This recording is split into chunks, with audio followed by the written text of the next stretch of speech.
ভাই আমি একটা বিষয় বুঝলাম না, বর্তমান যুগের মানুষ কি বোকা নাকি বোকা সাজে? আমি এটা কিছুই বুঝতেছি না।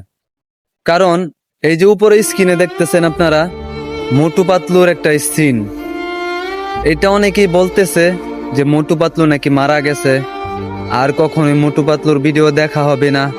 আরে ভাই, এটা একটা গ্রাফিক্স ডিজাইনার, এআই দিয়া এটা বানানো হয়েছে।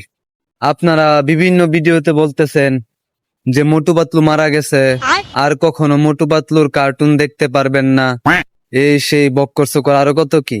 अच्छा মানুষ আসলে দিন দিন বুকা সাজে নাকি অন্য মানুষের বুকা বানায়, আমি এটাই বুঝতে পারতেছি না। মোটু পাতলু একটা সাধারণ কার্টুন, এটা কম্পিউটারের মাধ্যমে গ্রাফিক্স ডিজাইনের মাধ্যমে বানানো হয়। আসলে এটা দেখে মজা পাইলাম, অনেক ভিডিওতে আমি দেখলাম যে মোটু পাতলু মারা গেছে। এটা কি কারবার রে ভাই?